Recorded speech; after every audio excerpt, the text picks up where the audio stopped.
Hi students, in Block 12 we're going to learn all about poems.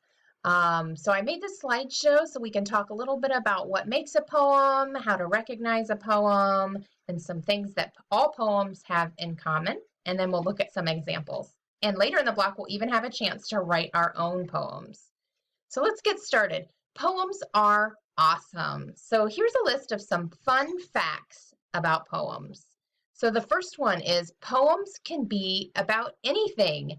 Anything you can think of, someone has written a poem about it.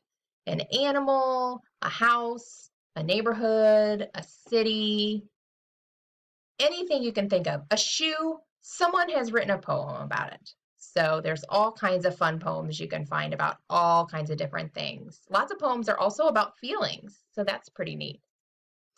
The second one says poems can use few words. So some poems are really long, like the length of a whole book, and so some poems are just short, maybe a line or two. So there's no rules about how long or short a poem has to be. The third one says poems have a unique form and shape. The fourth one says poems may or may not have rhythm and a beat. Many poems even rhyme, but they don't have to. That's not a rule. The next one says poems often end with a punch. So usually the last line of a poem really drives it home and has a really neat ending or sums up the whole rest of the poem. The next one says poems have a title. Just like books have a title, poems do also. The titles usually give us a clue about what the poem is about.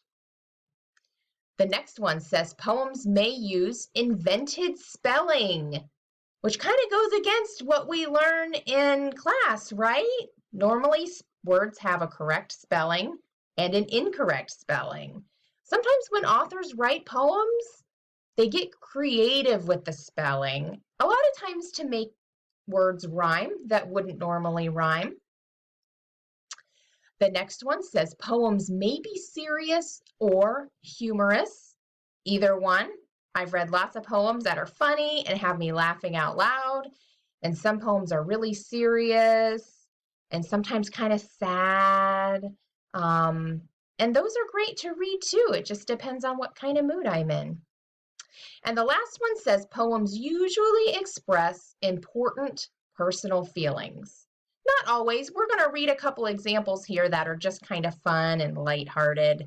But a lot of poems express important personal feelings. You may have heard of love poems that people have written to express maybe how they feel about another person, or maybe they're sad because that other person doesn't feel the same way they do. So love poems really express important personal feelings, but lots of other poems express other feelings too. So let's take a look at some of our examples. The first one is an example. It's called The Fat Cat, and it's an example of a poem about an animal, but also this one rhymes. So let's read it. The Fat Cat. I had a cat who was so fat, he could not even sit on his mat.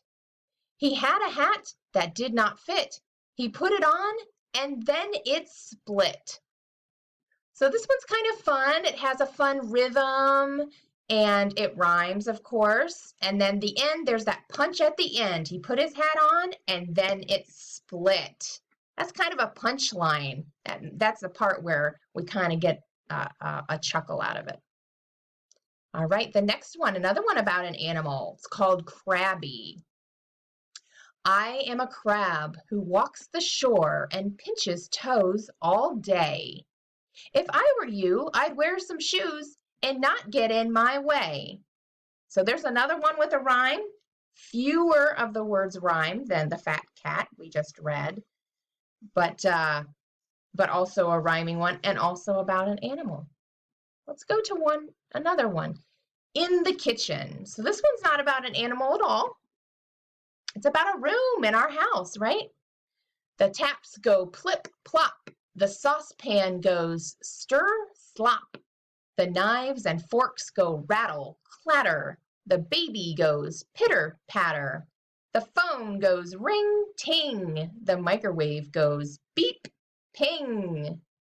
So what do we notice about this one? Also some rhyming words, some very interesting words. They're all real. I don't see any made up spelling.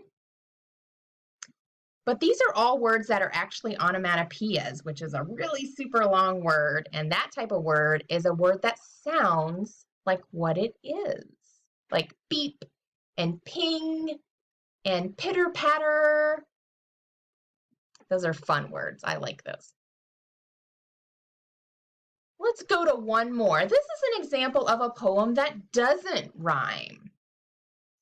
Snowflake on my tongue, ice cold, then warm and melting, winter's special treat. So this poem is actually called a haiku, and a haiku is a special kind of poem. They don't typically rhyme, and they have a certain set of syllables in each line. It's kind of strict when you're writing a haiku. But I thought this was a really good example of one that isn't quite so fun and doesn't really have rhymes. There is a rhythm to it, but it's not a catchy, rhymey one like some of our others. So stay tuned. In this block, we're going to look at a lot more poems, and you're going to have the chance to write some of your own. And I hope you enjoy it.